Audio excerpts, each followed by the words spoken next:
हाँ जी, फाइनली मैं आ गया हूं आपके पेपर का रिव्यू रिकॉर्ड करने। और अब जिस वीडियो का आपको था बहुत ही बेसब्री से इंतजार, वो है एमसीक्यू के सॉल्यूशन का। तो मेरे हाथ में है आपका पेपर और मेरे हाथ में है एमसीक्यू के सॉल्यूशन, सारी चीजें ध्यान रखिएगा। मैंने आपको जिन जिन बच्चों को मैंने एमसीक्यू की पीडीएफ दी थी वो है मेरे हाथ में, और थ्योरी की जिनको पीडीएफ दी थी वो भी है मेरे हाथ में। जरा मुझे फटाफट से बताना कि मैं एमसीक्यू की एक बार निकाल लूं। जरा ये एमसीक्यू की मैंने आपको पीडीएफ दी थी और इसमें मैंने मार्क किए हैं, देखना जरा ध्यान से। जैसे क्वेश्चन नंबर 2 आया आपका, बताइए कौन सा प्रिंसिपल है जो डिटरमाइन करता है प्रोडक्शन का ओवरहेड्स के ऑपरेशन पे। तो मेरे हाथ में पेपर है, ये रहा क्वेश्चन, बिल्कुल हूबहू क्वेश्चन आपको दिखाई दे रहा होगा। नेक्स्ट देखिए आप फटाफट से, ये होटल और रूम डेज वाला क्वेश्चन, बिल्कुल सिमिलर क्वेश्चन, जल्दी आ जाइए भाई। थर्ड क्वेश्चन बिल्कुल सिमिलर क्वेश्चन, पेज नंबर 10 पे आपको दिखेगा, आ जाइए भाई जल्दी से।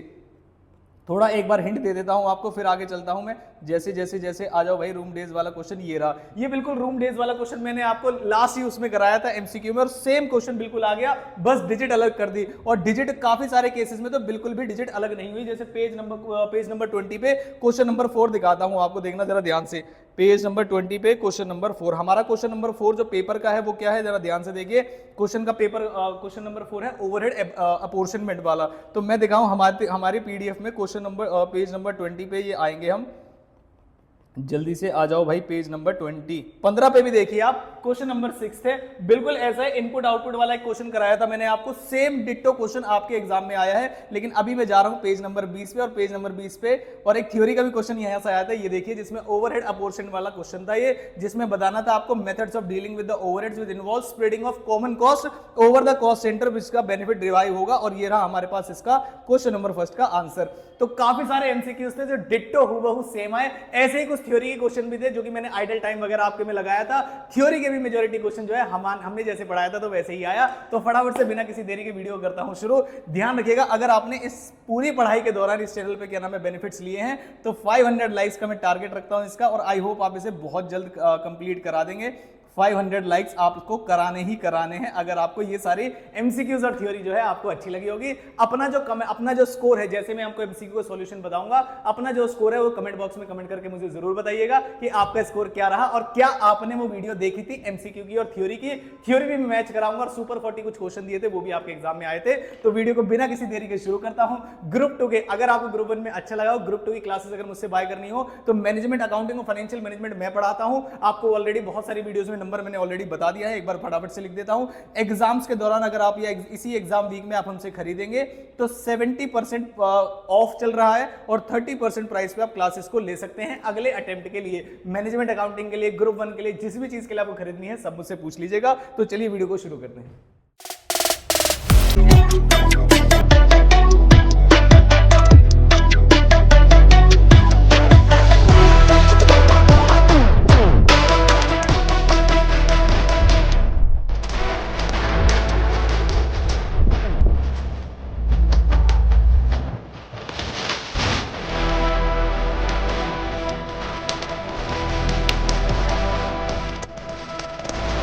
अब मैं शुरू करता हूं आपका क्या नाम है सॉल्यूशन यहां से शुरू करना है। जितने भी मुझे एग्जाम सेंटर में मिले थे, चाहे वो रिद्धिमा हो, चाहे वो आकांक्षा हो, चाहे वो खुशी हो, चाहे वो महक हो, बहुत सारे बच्चे हमें मिले थे। तो अगर आप भी ये वीडियो देख रहे हैं तो प्लीज वीडियो पे कमेंट करके बताइएगा कि आपका एमसीक्यू क्या रहा और आपको क्या इस चैनल से हेल्प हुई। तो फटाफट से आते हैं सबसे पहले क्वेश्चन में। एक ऐसा मेथड है dealing with the overheads which involve spreading of common cost over the cost centre on the basis of benefits received. Already हमारी सुपर 40 जो हमारी एमसीक्यू वाली पीडीएफ थी उसमें कवर था, वहीं से क्वेश्चन था। उसके बाद which of the following CAS cost accounting standard deals with the principle of method determining the production and operation overheads. तो CS3 जो है हमारा इससे डील करता है। अब आते हैं कुछ प्रैक्टिकल क्वेश्चन पे। मैं इस बार कैलकुलेटर साथ में लेके बैठा हूं ताकि कोई भी एरर ना हो सके। होटल ड्रीम, ये मैंने कुछ बच्चों ने मेरे से क्वेश्चन पूछे थे तो ऑलरेडी आंसर मांगते। आंसर कैसे आए हैं मैं आपको बताता हूं।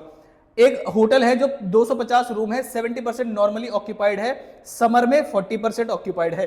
क्या हमने ऐसा क्वेश्चन कराया था? जी हां, पेज नंबर अगर आप जाएंगे किसमें, एमसीक्यू के पेज नंबर 10 पे, देखना जरा ध्यान से। समर विंटर बिल्कुल यही है, कुछ भी अलग नहीं है। अलग अलग जगह से मैं आपके लिए क्वेश्चन लेके आया था। आ जाओ भाई, समर विंटर कहां गया? पेज नंबर 3 पे क्वेश्चन नंबर 10 है। तो पेज नंबर 3 और क्वेश्चन नंबर 10 जल्दी से आ जाइए।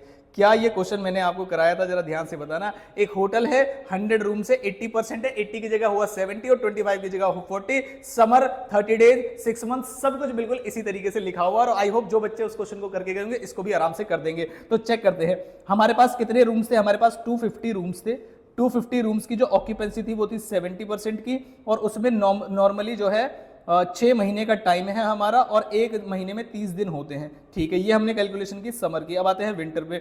विंटर में भी हमारे पास रूम्स इतने ही होते हैं, मल्टीप्लाई करेंगे 40% ऑक्यूपेंसी से 6 महीने और मल्टीप्लाइड बाय 30। ये जो दोनों आएंगे अमाउंट आपके, इस दोनों को ऐड कर देंगे तो आपका आ जाएगा जो भी number of room days occupancy निकाली है उन्होंने, तो 250 मल्टीप्लाइड बाय 70%। जब तक मैं कर रहा हूँ नया लाइक को वीडियो लाइक कर देना। 6 multiplied by 3, sorry multiplied by 30, 31,500 मेरा आ रहा है इसका आंसर, यानी कि जो समर के अंदर है। फिर आते हैं विंटर में। 250 रूम्स मल्टीप्लाइड बाय 70, सॉरी मैंने यहाँ पे 70 लिख दिया है, गलत हो जाता अभी, 40% multiplied by 250 multiplied by 40% multiplied by 6 months multiplied by 30। तो जो आंसर आना चाहिए वो आना चाहिए 18,000, और जब आप इन दोनों को ऐड कर देंगे तो ये आ जाएगा 49,500 ऑक्यूपेंसी रूम डेज वाली आ जाएगी, जो कि आपका ऑप्शन नंबर जो है वो डी आंसर है। In which of the following methods of pricing cost lag behind the current economic values. Page number 26 पे जब आप जाओगे, जो कि हमने दिया था, मैं डायरेक्ट जाता हूं पेज नंबर 26 पे। क्या ये क्वेश्चन, ये वाला क्वेश्चन भी मैंने आपको दिया था क्या कराने के लिए, जल्दी से दिखाता हूं आपको। पेज नंबर 26 पे मैं इसकी गया, देखते हैं जरा ध्यान से क्या हमें इस पे क्वेश्चन मिल जाएगा। Yes, in which of the following methods pricing cost lag behind the current economic values. बच्चे को अगर ये सेम क्वेश्चन एकदम से दिख जाए तो उसकी एकदम मतलब खुशी का ठिकाना ही नहीं रहना चाहिए, और जिस टीचर ने बताया था मतलब उसके लिए दुआएं, लाइक, कमेंट वगैरह सब कुछ होना चाहिए, मेरा ऐसा मानना है। आगे चलते हैं। नेक्स्ट क्वेश्चन आया, एक lorry starts from 40 metric ton of goods from station A, unload करता है 16 मीटर, फिर उसके बाद बी जाता है, बैलेंस गुड सी पे जाता है। ये क्वेश्चन बताता हूं मैं कहां से, ये क्वेश्चन है आपका, आपके पेपर में भी होता है, और सीए इंटरमीडिएट में ये आपका सर्विस कॉस्टिंग के इलस्ट्रेशन नंबर 1 जैसा है बिल्कुल। मतलब ये क्वेश्चन मैंने बच्चों को कई बार क्लास में कराया है, आपको अगर दिखाऊं तो जरा ध्यान से देखिएगा। ये है हमारे पास सीए इंटरमीडिएट का, इसलिए सीएमए वाले बच्चों से भी बोला जाता है कि भाई सीए वाले क्वेश्चन भी आपको करने चाहिए। तो ये है सर्विस कॉस्टिंग सीए इंस्टीट्यूट के, और मैं सारे क्वेश्चन कराता हूं। एक भी क्वेश्चन आपको पेपर में कोई बच्चा ये नहीं कह सकता कि बाहर से आएगा। जैसे एक लॉरी स्टार्ट हुई है, वहां 20 मेट्रिक टन है स्टेशन ए से, फिर अनलोड करती है 8, और इसी तरीके से आपसे absolute ton kilometre, commercial ton kilometre पूछे जाते हैं। यहां पर भी क्वेश्चन में आपसे कॉमर्शियल टन किलोमीटर पूछे गए हैं। जब आप इसकी कंप्यूटेशन करेंगे तो आंसर आएगा 5600 कॉमर्शियल टन किलोमीटर। तो आप भी इसे पूरा कर रहे होंगे। एक प्रोसेस में 800 यूनिट्स इंट्रोड्यूस की गई हैं, 5% of the input is normal loss and closing WIP is 60%। क्या ये क्वेश्चन भी मैंने कराया था? देखिए जरा पेज नंबर 15 पे फटाफट से, और क्वेश्चन नंबर 11। क्या सच में पेज नंबर 15 पे क्वेश्चन नंबर 11 यही वाला है? देखो आपको चेक कराता हूं, पेज नंबर 15 क्वेश्चन नंबर 11। ये देखिए, एक प्रोसेस में 12,000 यूनिट्स इंट्रोड्यूस हुए, 5% का लॉस हो गया, 60% है और 1500 यूनिट्स है, तो उन्होंने परसेंटेज सेम रखी है, ये 60% सेम है, और यहां पर 1000 यूनिट है, और कुछ भी क्वेश्चन में अलग नहीं है। तो क्वेश्चन ने हमसे क्या पूछा, इक्विवेलेंट यूनिट्स कितनी है? तो भाई देखो 660 यूनिट्स तो हो गई कंप्लीट। आपको एक बात बता दो, डिफरेंस भी नहीं पता चलेगा मैंने कौन सा क्वेश्चन पेपर खोला हुआ है। मैं आपके पुराने बहुत सारे पेपर्स तक पहुंच गया था इसको आपके लिए क्वेश्चन पेपर को ढूंढने के लिए कि कहां से एमसीक्यू आ सकते हैं। तो 660 यूनिट्स तो कंप्लीटेड है ही, और प्लस आपके पास कितनी यूनिट्स हैं, 100 यूनिट्स ऐसी हैं जो मान के चलिएगा कि आपके पास 60% कंप्लीट है। जब आप इन दोनों को टोटल करेंगे तो आंसर आएगा हमारे पास जो इक्विवेलेंट यूनिट्स हैं वो है 720 यूनिट्स, क्योंकि यहां से 60 यूनिट्स निकल के आ जाएंगे, दोनों को प्लस कर देंगे, तो जो आंसर आएगा वो आएगा आपका answer number D. Next, following information is available. Opening stock है, क्लोजिंग स्टॉक है, मटेरियल कंज्यूम्ड, और हमसे आईटीआर पूछा है। What do you mean by ITR? Inventory turnover ratio. कैसे निकलता है? आपको निकालना होता है मटेरियल कंज्यूम्ड ऊपर, और नीचे लिखना होता है आपको एवरेज स्टॉक। मुझे ऐसा लगता है कि पूरे YouTube के अंदर बिल्कुल प्रिसाइज तरीके से एक्सप्लेन करके, शायद अगर कर रहे हैं तो या तो मुझे नहीं पता, लेकिन मेरे हिसाब से तो मैं ही आपको सॉल्यूशन, पीडीएफ वगैरह सब कुछ दे रहा हूं हर एक पेपर के लिए। तो ऊपर मैंने लिखा 31,200, और नीचे एवरेज स्टॉक करने के लिए मुझे क्या करना पड़ेगा, इन दोनों को प्लस करके डिवाइड बाय 2 करना पड़ेगा। तो जब मैं इन दोनों को प्लस करूंगा तो आएगा 10,400, और हाफ कर देंगे तो आ जाएगा 5,200। This is my average stock. तो 5,200 से डिवाइड कर दूंगा, तो 31,200 डिवाइडेड बाय 5,200, 6 आपका आंसर आना चाहिए। इस तरीके से कंप्यूटेशन है, इस तरीके से आंसर जो है 6 निकाला गया है। नेक्स्ट चलते हैं। When PV ratio is 20%, margin of safety is 30%, profit कितना होगा? तो सेल्स का 6% होगा। ध्यान रखिएगा ये 6% ऑफ सेल्स है, इसी कैलकुलेशन है, आपस में मल्टीप्लाई करके निकाला जाएगा। नेक्स्ट क्वेश्चन पे आते हैं। एक लेबर का क्वेश्चन था, मैंने अभी एक बच्चे को बताया था, आंसर इसमें आया था 8.63%। मतलब आपको लेबर टर्नओवर निकालना था फ्लक्स मेथड से, और फ्लक्स मेथड क्या कहता है आपका, कि आपके सेपरेशन भी पता होने चाहिए आपको। ज्वाइनिंग भी पता होनी चाहिए, और फिर आपको निकालना है एवरेज वाला, मतलब एवरेज नंबर ऑफ वर्कर्स। ये वाला फॉर्मूला लगा के जो है ये वाला क्वेश्चन होगा, और मल्टीप्लाइड बाय 100 कर दोगे तो परसेंटेज में आंसर आएगा। ये क्वेश्चन भी सीए इंस्टीट्यूट के प्रैक्टिस मैनुअल ओल्ड सिलेबस में दिया हुआ है इसी अमाउंट के साथ। तो हमेशा सीएमए वाले बच्चों से मैं एक रिक्वेस्ट करना चाहूंगा, कहीं से भी आप क्लास लेते हो ध्यान रखिएगा, अगर वो टीचर आपको सीएमए इंस्टीट्यूट के साथ साथ सीए इंटरमीडिएट के भी क्वेश्चन करा रहा है तो ही आपकी फुल फ्लेज कवरेज होगी। अदरवाइज हर बार आपको एग्जाम में ऐसा लगेगा कि पेपर अनएक्सपेक्टेड था, मैंने तो ऐसे क्वेश्चन देखे ही नहीं। तो अगर आपका स्टडी मैट बेस्ड नहीं होगा तो वो सीए वालों का स्टडी मैट बेस्ड होगा, और कॉस्टिंग है इसमें बस क्वेश्चन डिफर करते हैं और कुछ भी नहीं। तो जब भी पढ़ाई करें ऐसे टीचर से ले जैसे हम कराते हैं आपको, जैसे ही चैप्टर पूरा खत्म हो जाएगा, चाहे वो सीए स्टडी मैट से हो, हमारी बुक से हो, एग्जांपल से, उसके बाद आपके स्पेसिफिक बुक का, जैसे मार्जिनल कॉस्टिंग का मैंने एक वीडियो बनाई हुई है कि आपके सारे स्टडी मैट के क्वेश्चन उसमें करा दिए जाएंगे। ऐसी हर एक चैप्टर के लिए कराया गया है। ग्रुप 1 या ग्रुप 2 में पक्का मुझसे पढ़ना, ठीक है। Next, if an organization is all the resources needs for production, then principal budget factor is most likely to be sale demand। तो प्रिंसिपल जो बजट फैक्टर है वो आपका सेल डिमांड होता है। अगर एक दो एमसीक्यू मुझसे मिस हो जाए, मैंने पूरा एमसीक्यू का जो अपनी वाली शीट थी वो तो मैंने देखा नहीं, तो अगर आपको लगता है एक दो और क्वेश्चन इसमें से आए थे तो वो मुझे मैच करके कमेंट बॉक्स में बताइएगा कि और कौन सा क्वेश्चन आया था। द सम टोटल ऑफ किसका, डायरेक्ट लेबर और फैक्ट्री ओवरहेड, किसका नाम दिया जाएगा। पेज नंबर 3 पे ही क्वेश्चन नंबर 6 हमने क्या ये कराया हुआ है, चेक करता हूं एक बार। पेज नंबर 3 पे आ जाओ भाई फटाफट से, हमारे एमसीक्यू वाले शीट पे। तो हम अपनी वाली एमसीक्यू वाली शीट पे आते हैं, जो कि आपका पेज नंबर 3 पे आ गए। तो पेज नंबर 3 पे है कहाँ भाई, पेज नंबर 3 पे ये रहा। उन्होंने कहा देखो direct labour, direct expenses, indirect material, यानी ये सारे फैक्ट्री के खर्चे हैं, इसे मिला के कन्वर्जन कॉस्ट है। तो क्वेश्चन को घुमा दिया, ये वाला जो पार्ट है वो ऊपर पूछ लिया और नीचे इसका नाम पूछ लिया। तो क्या इतना हमारे बच्चे कर देंगे? बिल्कुल हाँ कर देंगे। तो उन्होंने कहा डायरेक्ट लेबर और जितने भी फैक्ट्री में खर्चे होते हैं इन सबको ऐड कर दे, तो इसे क्या बोलते हैं, कन्वर्जन कॉस्ट बोलते हैं। आगे चलते हैं। आरएसटी कंपनी जिसने लेबोरेटरी टेस्टिंग के लिए सेट की है, standard salary for laboratory staff किसके अंदर आएगा, क्वालिटी कंट्रोल कॉस्ट के अंदर। ये तो थ्योरेटिकल क्वेश्चन था। नेक्स्ट क्वेश्चन किसका है, कंपनी रिक्वायर करती है 1 lakh units item annually, cost per unit 10 है, ऑर्डरिंग कॉस्ट 500 है, इन्वेंट्री कैरिंग कॉस्ट 50% है, इकोनॉमिक ऑर्डर क्वांटिटी बतानी है। तो ध्यान रखिएगा EOQ का क्या फॉर्मूला होता है। तो EOQ का भाई साहब फॉर्मूला होता है √2 × A × O divide by C या S, जो भी आप बोलते हैं उसको, कैरिंग या स्टोरेज कॉस्ट के नाम से। तो हम देखते हैं हमारे वाले फॉर्मूले में अंडर में 2 क्या है। तो 2 जो है हमारा 2 × 1 लाख की यूनिट्स हमारी एनुअल रिक्वायरमेंट है। उसके बाद ऑर्डरिंग कॉस्ट हमारा 500 पर ऑर्डर है, इसको मल्टीप्लाई करेंगे, और कैरिंग कॉस्ट निकलती है किसके ऊपर, परचेज प्राइस के ऊपर। तो 50% किसका, परचेज प्राइस का, जो कि कॉस्ट पर यूनिट है 10। तो 10 का 50% हुआ 5। इस न्यूमेरिकल को सॉल्व करके आप देख लीजिए आपका क्या आया था। मैं फटाफट से बताता हूँ। 2 × 1 lakh multiplied by 500 divided by 5, ये आएगा आपका, और अंडर रूट कर देंगे तो आएगा 4472.1।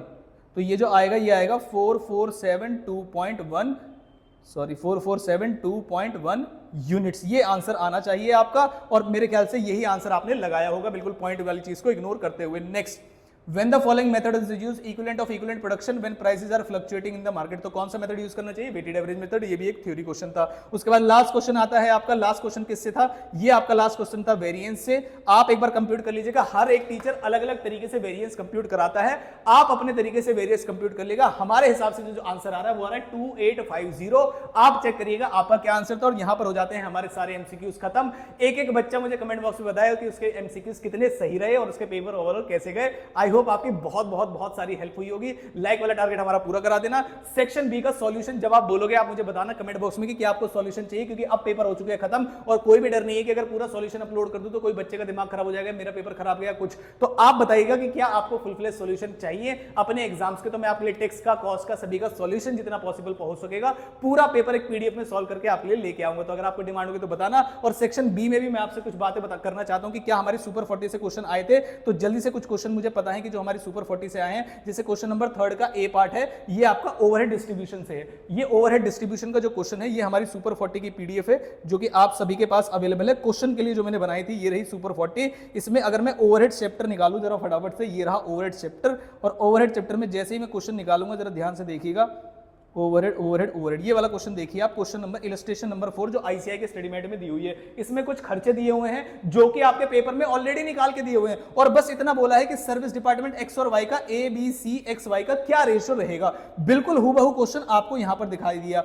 डिपार्टमेंट एक्स और department Y, A B C X Y, बस परसेंटेज चेंज हुए हैं और कुछ भी चेंज नहीं हुआ। जरा ध्यान से दिखा दूं मैं आपको जल्दी से, ये देखिए ये भी डिपार्टमेंट एक्स और वाई है और यहां पर भी क्वेश्चन में डिपार्टमेंट एक्स और वाई है और ए बी सी। उस उल्टा उनके क्वेश्चन में तो ऊपर बहुत सारी इंफॉर्मेशन है, आपको सारे खर्चे निकाल के दिए हुए थे, बस डिवाइड करना था और आंसर बताना था। मतलब अगर आप सुपर 40 का वो वाला क्वेश्चन करके जाते तो पक्का पक्का इस वाले क्वेश्चन को भी आप अटेम्प्ट करके आए होंगे। और एक क्वेश्चन मैंने देखा था स्टैंडर्ड कॉस्टिंग का, जल्दी से निकाल देता हूं, आ जाइए भाई। स्टैंडर्ड कॉस्टिंग, ये रहा स्टैंडर्ड कॉस्टिंग। स्टैंडर्ड कॉस्टिंग में मैंने लेबर का एक क्वेश्चन दिया था, शायद आई होप आप सारे बच्चे करके गए होंगे। ये क्वेश्चन इलस्ट्रेशन नंबर 8 और आप अपने एग्जाम का क्वेश्चन देखिएगा स्टैंडर्ड कॉस्टिंग का, जरा जल्दी से निकाल देता हूं मैं।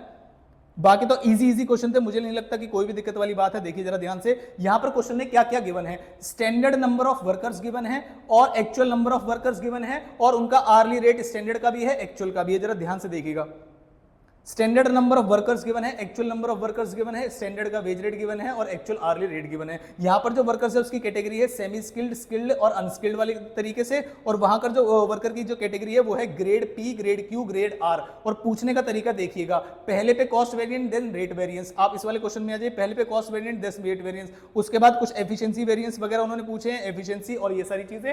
तो आई होप अगर कोई बच्चा इस क्वेश्चन को अटेम्प्ट करने से पहले इस सुपर 40 के क्वेश्चन, जिसका सॉल्यूशन भी मैंने अवेलेबल कराया था, अगर ऐसा क्वेश्चन करके गया हो तो आई कैन गारंटी यू कि उसको पेपर में बिल्कुल, जैसे मैंने कई सारे बच्चों से पूछा था, उनको ये वाला क्वेश्चन डिफिकल्ट लगा था, लेकिन क्वेश्चन बिल्कुल भी डिफिकल्ट नहीं है अगर आप ये वाला क्वेश्चन करके गए होगे। तो जो भी हमारी क्लासेस है उसमें हम ये सारी चीजें कवर कराते हैं, जिसमें आपका सीए का, इंस्टीट्यूट के इंटरमीडिएट का पूरा स्टडी मटेरियल, आपके स्टडी मटेरियल के एक एक क्वेश्चन का सॉल्यूशन, उसकी अलग से वीडियो आपको मिलती है और कंसेप्ट में जो हमारी वाली बुक है वो हम यूज करते हैं। तो आई होप इस पूरे पेपर के दौरान, इस पूरी जर्नी के दौरान आपको आ गया होगा बहुत ही ज्यादा मजा। अगले हर अटेम्प्ट में मैं आपकी इसी तरीके से हेल्प करता रहूंगा। अगर आपके पेपर ग्रुप 2 के खराब गए हैं तो भी आप मुझसे डिस्कस करके क्लासेस परचेज कर सकते हैं, और ग्रुप 1 के पेपर अगर आपके मजेदार गए हैं तो मैनेजमेंट अकाउंटिंग और फाइनेंशियल मैनेजमेंट आप मुझसे पढ़िएगा। एक एक क्वेश्चन में मैच कराऊं कि आपका करा हुआ ही आएगा, बाहर से कुछ भी नहीं आएगा। तो मिलता हूं किसी अगली वीडियो में। यहां पे डिस्कशन वाली वीडियोस तो सारी खत्म हो चुकी हैं। आई होप आप बहुत सारा प्यार दिखाएंगे इस वाली वीडियो को, लाइक भी करेंगे, शेयर भी करेंगे और कमेंट जरूर करेंगे, ताकि मुझे पता चले कि सच में बच्चों का पेपर बहुत ही ज्यादा अच्छा गया है, और स्कोर भी अपना नीचे मुझे बताएंगे आप। अगली वीडियो क्या आपको चाहिए कि जो भी आपके पेपर अभी हुए हैं उनका फुल फ्लैश सॉल्यूशन, पूरा स्टडी, जो सेक्शन बी वाला पार्ट है, अगर आपको चाहिएगा तो कमेंट बॉक्स में कमेंट करके बता दीजिएगा। तो मैं यहां चलता हूं, अब आपसे अलविदा दे लेता हूं। हाँ, जुड़े रहना है तो अभी इंस्टाग्राम आईडी में अपनी मेंशन कर दूंगा यहां पर, वहां पर जुड़े रहिएगा, अपडेट्स देखेंगे आपके, जो धीरे धीरे मिलती रहेगी, और भी सारा खूब सारी बातें करेंगे। तो चलिए खत्म करता हूं मैं यहां पर, कमेंट करोगे तो मैं पूरा सॉल्यूशन लेके आऊंगा। Thank you so much.